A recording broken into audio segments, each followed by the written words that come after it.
modal apa yang harus kita persiapkan untuk terjun ke dunia psikologi? Modal nekat.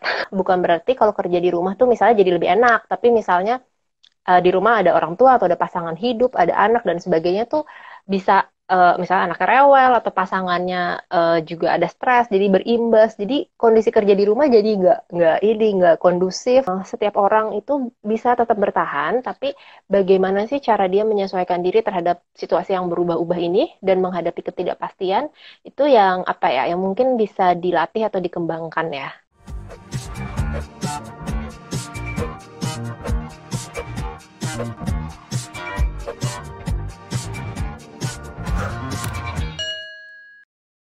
Nah, karena ya, ini kalau kita lihat dari Uh-uh. sisi psikologi ya, Mm-mm. apakah ada research data yang Mm-mm. ada info bahwa berapa lama sih orang itu bisa bertahan dalam situasi social distancing seperti ini? Oke, sebenarnya riset yang spesifik ya menjelaskan tentang social distancing dan orang tahan berapa lama itu nggak ada. Tapi uh, apa sejauh ini saya belum menemukan. Tapi memang penjelasannya lebih ke bagaimana sih kita semua bisa beradaptasi terhadap perubahan situasi ini gitu. Karena kan ini Ya, kan perubahan yang sangat drastis ya, yang sangat signifikan bagi kehidupan setiap orang gitu. Bukan hanya mencakup aspek pekerjaan aja, tapi sosial dan sebagainya. Mungkin juga di rumah ketemu sama banyak orang, terus semua orang kan ngalamin stresnya masing-masing. Terus dipaksa harus stay at home bareng-bareng. Kita bayangin orang yang stres semua ngumpul jadi satu dalam satu rumah gitu, pasti ada yang lebih irritable atau mudah tersinggung, terus jadi lebih terpicu emosinya dan sebagainya gitu. Bagaimana kita beradaptasi nih dengan situasi ini? Nah, apa namanya? Pun demikian ketika misalnya masa ini udah berakhir nih, ya katakanlah misalnya 2 bulan lagi kah, 3 bulan lagi atau sekian bulan, nanti kita harus balik kerja lagi, itu pasti kita harus adaptasi lagi sih, karena dari yang tadinya selalu di rumah atau mungkin nggak perlu siap-siap ke kantor pagi-pagi gitu ya, bisa di depan laptop dengan piyama atau apa gitu. Ntar tiba-tiba harus kayak gitu lagi, anak balik sekolah lagi, kita pasti akan ada periode kekagetan untuk balik lagi gitu ke situasi itu. Jadi sebenarnya setiap orang itu bisa tetap bertahan, tapi bagaimana sih cara dia menyesuaikan diri terhadap situasi yang berubah-ubah ini dan menghadapi ketidakpastian itu yang apa ya, yang mungkin bisa dilatih atau dikembangkan ya. oke. Okay. Karena ya ini tadi barusan ada yang Ya, tanya nih di komen. uh-uh, Kan ini kan pasti kan tadi berhubungan psikosomatis tadi ya, bahwa benar. kita mengalami penyakit-penyakit yang sebenarnya itu sebenarnya tidak ada, tapi karena Mm-mm, pikiran kita merasakan hal tersebut.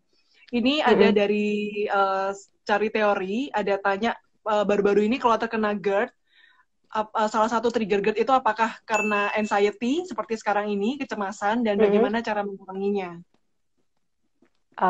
Oke. Eh, Tidak bisa dipastikan iya atau enggak ya karena kecemasan, tapi mungkin saja iya. Nah, yang perlu dilakukan adalah mengecek apakah di masa-masa sebelumnya, ketika saya cemas, saya cenderung untuk menimbulkan reaksi fisik tertentu. Apakah jadi GERD, atau jadi migrain, atau asmanya kambuh, dan sebagainya. Nah, bila iya, kalau di masa sebelumnya kita menimbulkan reaksi seperti itu, maka kemungkinan itu jadi mekanisme kita untuk melindungi diri kita dari berita-berita buruk dan itu yang kita pakai terus sampai saat ini. Nah, kalau emang itu yang terjadi, maka perlu ini dulu sih mencari tahu ya sumber kecemasannya apa. Pastikan ketika orang cemas ada sumbernya. Nah, kalau memang terkait dengan pemberitaan media atau berita tentang penyakit ini, boleh ini apa namanya kurangi baca-baca berita. Jadi nggak usah semua berita harus dilihat. Mungkin kalau grup ada yang banyak tuh share-share berita, share-share korban dan sebagainya, itu di ini aja nggak usah dibaca. Jadi grupnya dibuka, tapi nggak usah dibaca, ditutup lagi gitu. Terus tayangan di TV juga diseleksi aja, dibatasi. Kita pilih, kita hanya akan nonton berita. Kan sekarang TV isinya gitu semua. Kita pilih aja mau jam berapa nih kita nonton TV-nya. Mau follow akun-akun yang apa aja nih. Kadang-kadang kan sekarang semua akun ngeberitain tentang hal itu. Gitu. Jadi kita benar-benar ngebatasin sumber informasi terkait pemberitaan penyakit itu, wabah itu. Terus kemudian lakukan aktivitas yang lain Boleh juga melakukan relaksasi di apa kayak YouTube gitu-gitu tuh banyak panduan-panduan relaksasi, latihan nafas gitu untuk mengelola kecemasan. Dan kalau memungkinkan untuk olahraga, walaupun indoor atau kalau ada rumah bisa di apa di halaman depan rumah, itu juga baik ya untuk bisa berolahraga gitu. Oke. Nah, itu tadi yang buat tanya ya. Jadi sebenarnya penyakit apapun itu yang kita rasakan, itu coba ditelah lagi nih, riwayat kita tuh pernah seperti apa sih sebelumnya gitu. Jadi Mm-mm.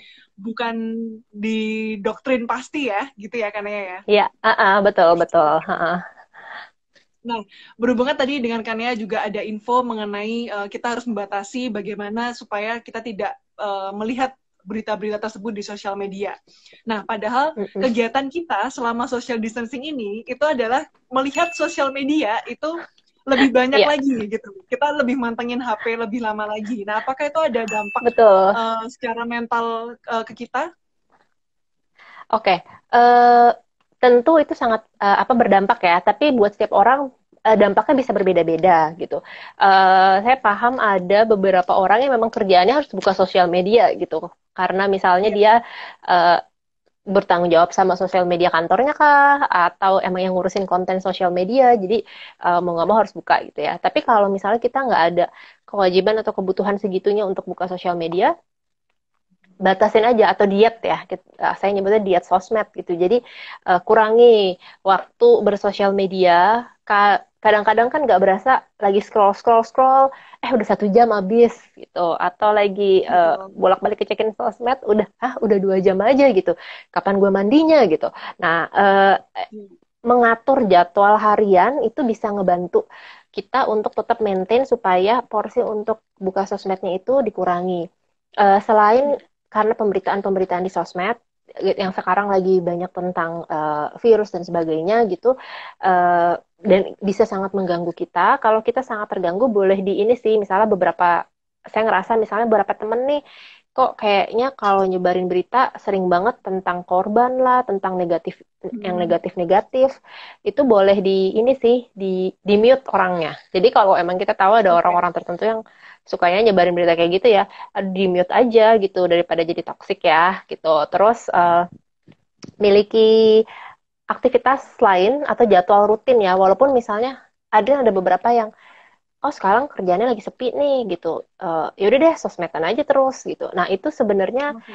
bisa membuat kita jadi semakin malas ngapa-ngapain. Terus kalau yang tadinya udah punya emosi negatif, jadi merasakan emosi negatifnya itu lebih intens gitu. Terus hal lain yang mungkin juga muncul dari keseringan bermain sosmed tuh, kalau yang tadinya cemas jadi makin cemas, yang tadinya sedih Ya. bisa jadi makin sedih ya kalau kelamaan. Salah satunya Oke. karena ketika buka-buka sosmed, kita melakukan yang namanya social comparison gitu. Ini secara nggak sadar sih biasanya Ya. terjadinya. Makanya misalnya gini, social comparison itu kalau kita buka-buka sosmed terus kita lihat, eh si itu enak ya, kayaknya keluarganya harmonis tuh gitu. Si itu enak banget ya, abis udah kayak gini masih bisa jalan-jalan gitu. Jadi kita kayak banding-bandingin kondisi Ya, kita sama betul. orang lain. Padahal kan kita nggak tahu ya, kalau sosmed itu kan panggungnya orang ya kasarnya. Jadi pasti dia akan, kalau di panggung ya pasti kita nunjukin yang terbaik lah gitu. Pasti Ya. kita nunjukin yang buruk gitu kan. Nah, tapi kan kita nggak tahu behind the scene-nya dia kayak gimana, atau backstage-nya dia seperti apa. Sehingga kita bandingin panggungnya orang sama behind the scene-nya hidup kita, itu jadi nggak seimbang kan. Jadi makanya terus kita jadi sedih atau cemas. Nah, kalau itu sudah mulai muncul, perasaan-perasaan yang seperti itu mulai muncul, dibatasi penggunaan sosmednya, ataupun kalau sangat harus untuk buka sosmed, ya udah buka untuk lakukan kerjaan yang harus dilakukan gitu, bukan Ya. ngepo-ngepoin akun tertentu gitu. Iya. Jadi tadi Heeh. pesannya sebenarnya lihat sosial media it's okay, tapi akun Iya, apa yang kita follow dan berapa lama sih kita benar. melakukan media sosial itu. Jadi Iya, kalau kita tadi iya. kelamaan juga nggak baik juga gitu ya kan ya. Mm-mm.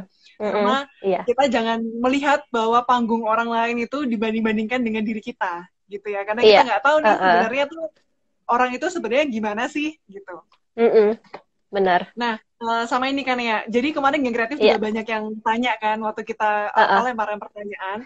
banyak dari Heeh. geng kreatif ini sekarang yang statusnya mungkin dalam posisi yang kurang baik, yaitu di PHK Mm-mm. gitu. Nah, Mm. banyak yang info ke kita bahwa Kak aku lagi di PHK nih, apa yang harus aku Mm-mm. lakukan gitu. Karena jujur Ya, mereka ya. merasa stres gitu ya, maksudnya Mm-mm. banyak yang ngerasa mentalnya down gitu. Mm-mm. Mm-mm. Oke. Ya, ya pertama-tama itu adalah satu peristiwa yang disedihkan, dan aku sebenarnya turut prihatin juga sih dengan kondisi seperti itu. Pasti sangat berat ya buat banyak orang harus menghadapi kondisi pemutusan hubungan kerja gitu. Eh, Pertama pasti ada emosi negatif yang muncul ya, entah marah, kecewa, atau sedih dan sebagainya. Ketika hal itu muncul, nggak apa-apa, diterima aja, karena perasaan itu wajar. Peristiwanya kan juga buruk, jadi memang kita perlu menerima semua emosi negatif kita. Nah, kemudian jangan berlama-lama membenamkan diri dalam emosi negatif itu, karena itu bisa membuat kita semakin menghayati situasi semakin buruk. Jadi Ya, dengan kata lain, kita melihat diri kita jangan sebagai korban, tapi sebagai survivor. Jadi mindsetnya bukan saya adalah korban, tapi saya ini survivor. Jadi apa yang bisa saya lakukan? Jadi kalau saya berpikir saya adalah survivor, berarti saya merasa saya punya sumber daya untuk melakukan sesuatu. Nah, dari situ baru kita pelan-pelan coba untuk melakukan sesuatu. Misalnya ya, sekarang kan banyak kayak di sosial media itu ada kayak hashtag-hashtag cari kerja atau apa gitu yang emang orang memfasilitasi buat mereka yang mengalami PHK gitu. Itu ya, bisa betul. dilakukan gitu ya. Jadi ada langkah aktif. Terus mungkin sebelum ke sana, oke deh, karena saya di PHK apa yang bisa saya lakukan ya? Oh, mungkin touch up CV lagi, karena itu kan yang juga salah satu penting. Oh, saya mesti memasarkan diri saya lagi nih gitu. Jadi saya touch up Ya, CV, atau misalnya sambil masuk-masukin lowongan kerjaan dari channel-channel yang ada di sosial media. Ini juga sambil kan sekarang banyak kursus-kursus online gratis. Jadi bolehlah misalnya saya ikut kayak open online course gitu yang gratis untuk mengupgrade diri sekaligus menambah koneksi juga, sambil terus tetap apa namanya mencari peluang atau kesempatan. Terus kalau ada networking juga bisa dipertahankan gitu ya.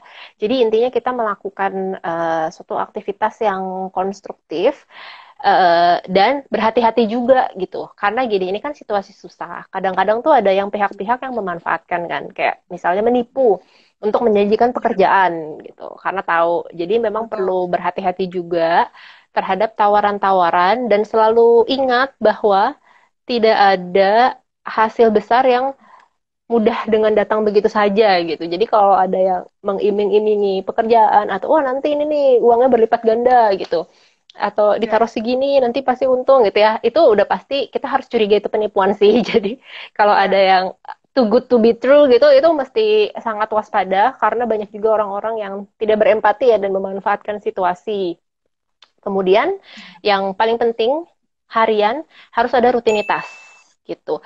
oke. Walaupun nggak kerja, tapi perlu ada misalnya set bangun waktu tuh jam berapa. Jadi saya udah targetin walaupun saya nggak kerja, maksimal tuh jam 10 pagi saya udah harus bangun. Terus saya beraktivitas, mandi kek, atau apa, gardening, melakukan hobi, nonton berita sebentar, bikin sarapan, apa yang pasti ada rutinitas yang kita pertahankan. Nah, punya rutinitas ini tujuannya apa? Tujuannya adalah untuk supaya kita punya kontrol atas hari-hari kita. Karena kalau di situasi kayak gini kan hal-hal serba nggak menentu. Eh, Barang-barang juga mungkin banyak yang habis dan sebagainya. Jadi ada begitu banyak hal yang nggak bisa kita kontrol. Dan itu membuat kita tidak Ya, berdaya. Kalau kita nggak lepas rutinitas kita, artinya kita semakin lepasin kontrol atas kehidupan kita. Dan itu bikin kita makin stres, makin cemas, makin nggak tahu mau ngapain. Nah, mempertahankan oke. rutinitas itu bantu kita balik pegang kontrol lagi. Sedikit demi sedikit gitu. Oke, tadi take note ya teman-teman geng kreatif. Hmm. Jadi selalu kalian meskipun mungkin nih di antara teman-teman ada yang mungkin sekarang lagi bingung ya mau aktivitas apa, tapi selalu atur jadwal kalian. Jadi ibaratnya gini nih, jangan rebahan doang gitu. Jadi lakukan Benar. aktivitas-aktivitas gitu. Iya.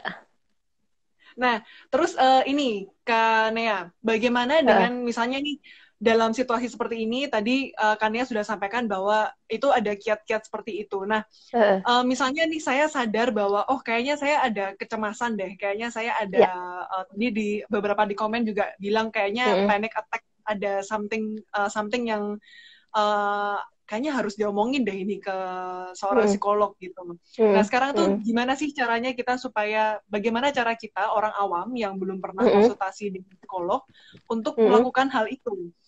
Situasi akan membaik gitu. Aduh nggak pulang nih, udah lama nih nggak ketemu keluarga, itu juga bisa masuk dalam wishlist gitu.